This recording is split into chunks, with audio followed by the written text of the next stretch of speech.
everyone, I am back. Yes, I'm blonde, and today I'm going to be showing you guys how I sewed this top. A little disclaimer before I get started, I just wanted to inform you guys that I have no freaking clue what I'm doing half the time because I am a self-taught sewer and most likely 90% of the things that I'm doing wrong, but it all worked out in the end. So I'm going to show you guys the process that I went through, and I hope that you guys enjoy. Yosh, let's get started. So the first thing that you are going to need is 1 yard of material of your choice. I am choosing black and white gingham print. And then you're also going to need some other basic sewing supplies like scissors, pins, and of course, a sewing machine. And for step 1, I am just grabbing some white cardstock paper and I'm going to be making my own pattern to follow.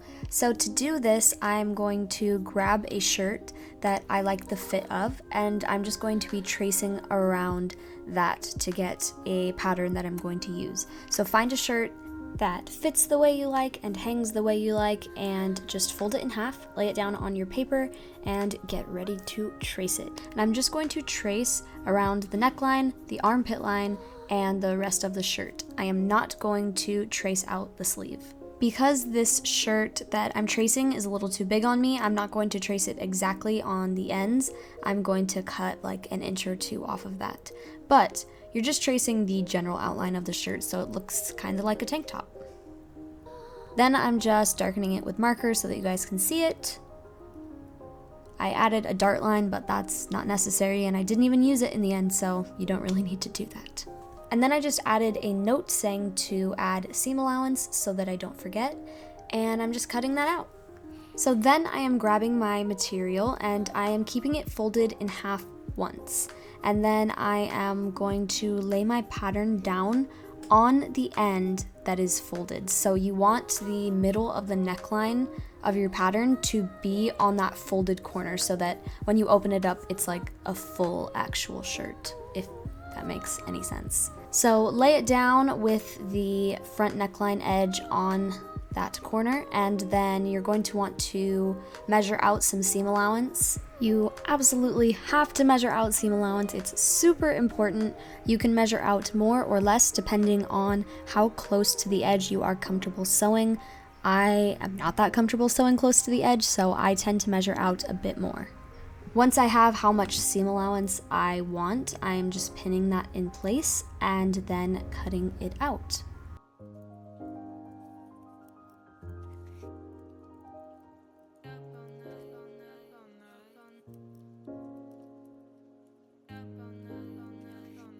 And then, of course, you don't need a seam allowance on that front part because it is the corner that you're going to unfold.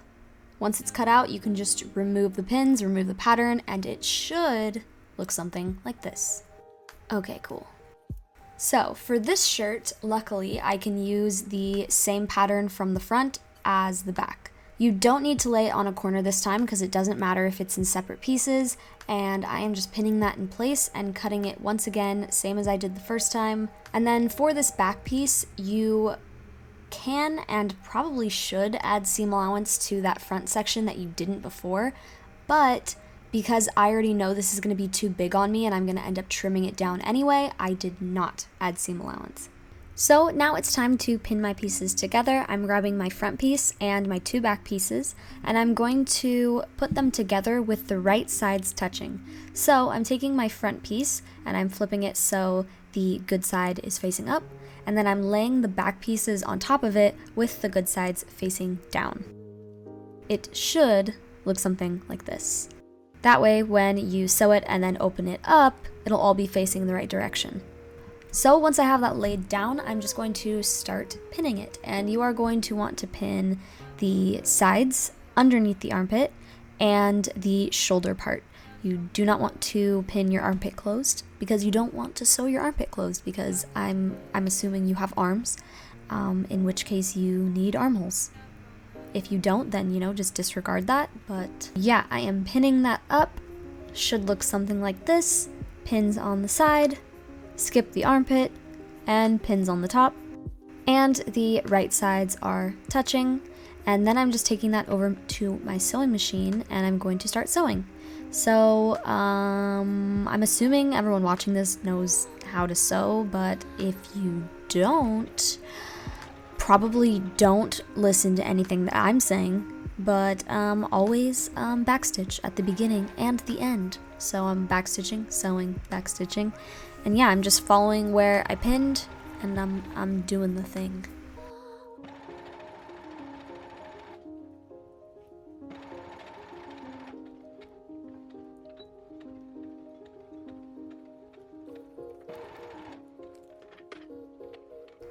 So once I have that all sewed up, I am just going to snip away my loose threads, and I'm going to trim the excess seam allowance off. You don't want to cut too close to your sewing line, but you don't want a bunch of bulk excess material that you don't need, so just trim it up nice and neat.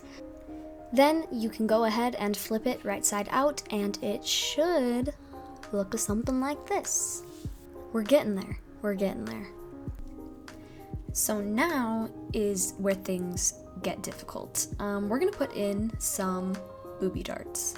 Now there's a proper way to do this with like math and lines and graphs and stuff, but I don't do it that way. So I am just finding the center of each side of the chest, right where your boob would sit, and I am marking that with a pin, and then I am pinching it diagonally to the bottom of the material. This is so hard to explain, but hopefully it makes sense. I'm pinching it from that point in the middle to the bottom of the material, and you want it to form a little triangle. So you want to pin it where it is wider at the bottom and comes into a point at the center where you put that first pin. You can hold it up to you to make sure that it's symmetrical, to make sure that you didn't grab too much, and to make sure that the point sits at the center of your boobie. Okay. Again, really bad at explaining this, and there's like a proper way that you're supposed to be doing this to measure it all out, but honestly, I've done it that way, and I've done it this way, and it turns out exactly the same for me, so this is the quicker way to do it, and that's the way I'm doing it. Anyways, I'm just pinning that, marking where I want those darts to go. Always make sure to try it on yourself and make sure that it's gonna sit right. You really only need like a ½ inch for these darts to be like ½ inch. And yeah, then I'm gonna sew it. So, to sew these babies, I've seen a lot of people say to start at the end and work your way to the point, but I also read that the proper way is to start at the point and work your way to the end. I've done both, and they look exactly the same. So, I'm starting at the point, and you're just gonna sew down to the edge of your fabric. It's really that simple. Then I'm tying the string in a knot to make sure it won't unravel, and that is what your dart should look like. Okay. Man, I hope that made sense. Okay, so next up, we are going to cut out the material for our sleeves. This is another thing that I absolutely know for a fact that I do completely wrong, but it works out in the end, so I'm rolling with it. I am just measuring out the width of this to be around 4.5 inches and the length of it to be around 12 inches, but 12 inches folded in half, so I guess 24 inches total. I'm cutting that out, and then I am cutting a second piece with the same measurements. So then I am going to take both of those pieces and I'm going to cut so that only one side of it has a rounded edge, as you can see like I just did. Then I'm gonna unfold it and I'm gonna hem it. So to hem this, you are just going to fold along the curved side that we cut. We're gonna fold that once, iron it, fold it twice, iron it, and pin it. My camera died, but here is it pinned. It should look something like this, and it gets a little tricky to fold and iron the curved edges. They'll kind of bunch up a little bit, but that's okay, just work with it. And then you're just going to want to sew that down. So that's what I'm doing. Make sure that you have the side that you hemmed as the curved sides, and that really long straight side is going to be the one that we actually attach to the top. If that makes any sense. Explaining this it's just not my forte, folks. This is really difficult. I'm struggling. So, I'm hemming that. That's what I'm doing. And it should look something like this when you're done with it. So then I'm going to try to explain to you how to actually attach this to the shirt. This is going to be the most difficult thing of my life, so bear with me. You're going to want to flip your shirt inside out, but have your sleeve right side out because you always want the right sides touching. Then slide your sleeve through the shirt to that armhole area. You want the unhemmed side of your sleeve to line up with the edge of the armhole. And then you want the edge of your sleeve to line up with that seam, if that makes sense.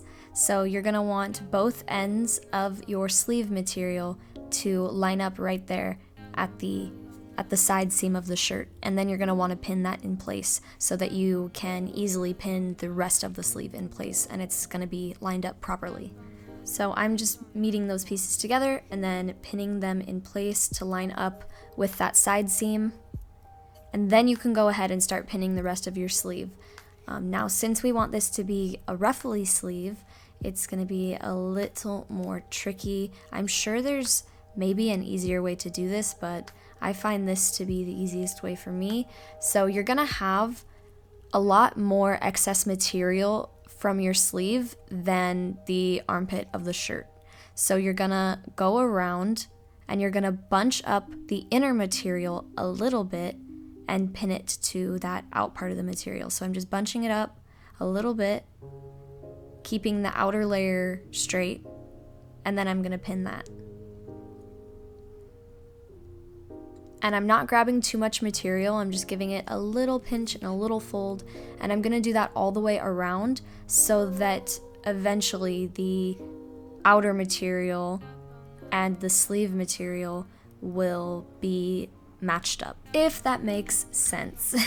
So again, I'm just bunching and pinning and bunching and pinning all the way around the perimeter of that sleeve hole, and you don't want to ruffle the outer material that is the actual shirt, you just want to ruffle the sleeve.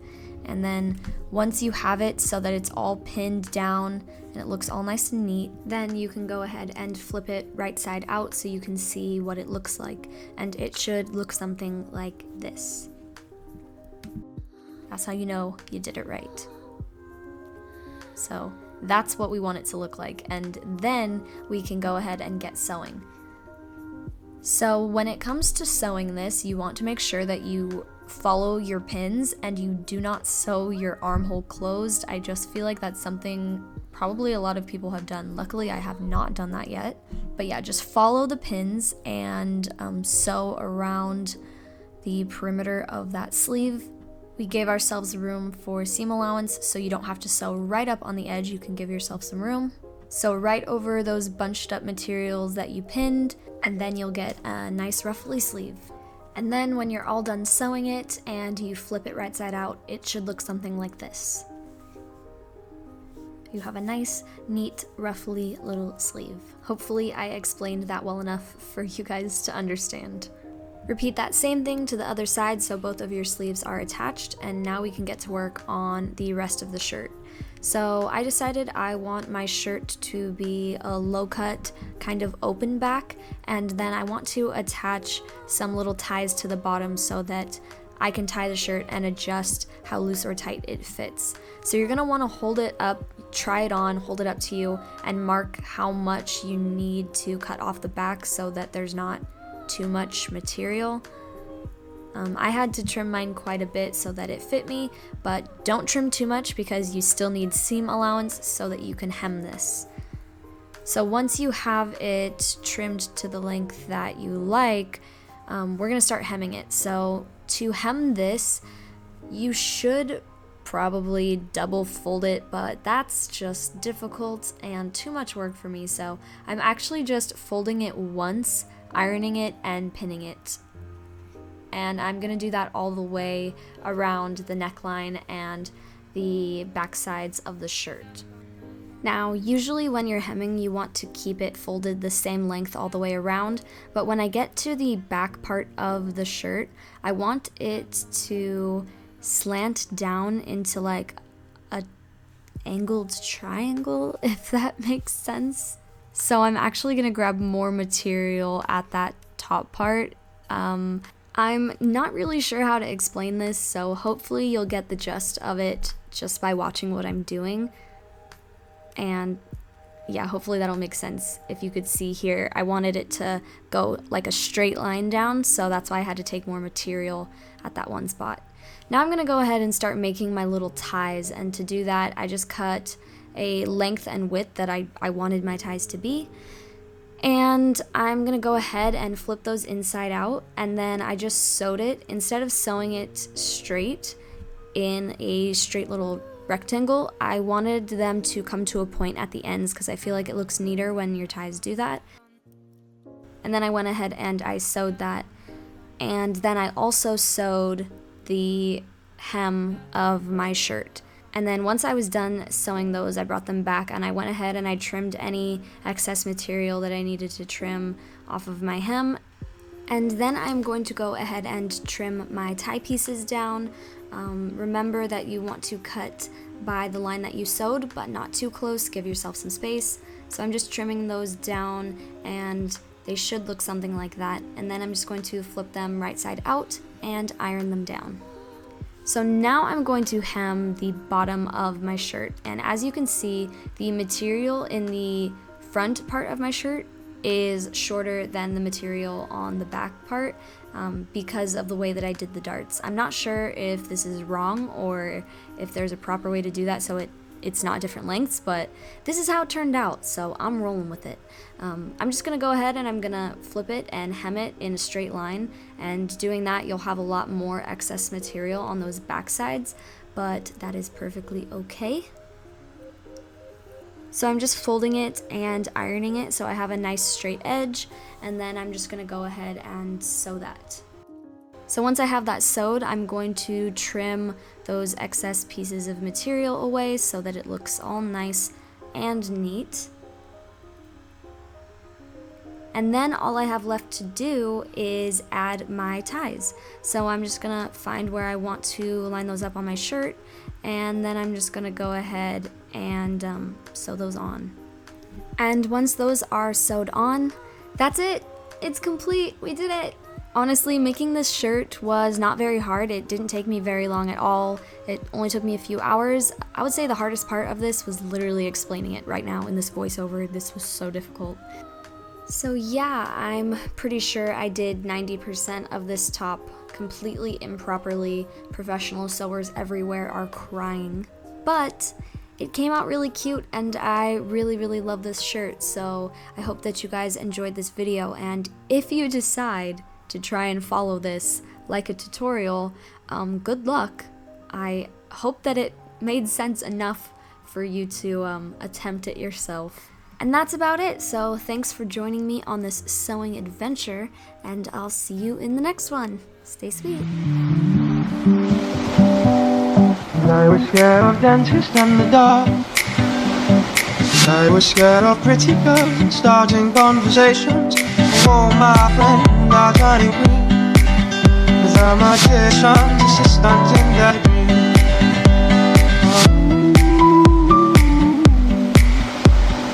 Oh, they come on stars, running down the river, taking away to the dark side. I'll be your left hand man, 'cause I love you.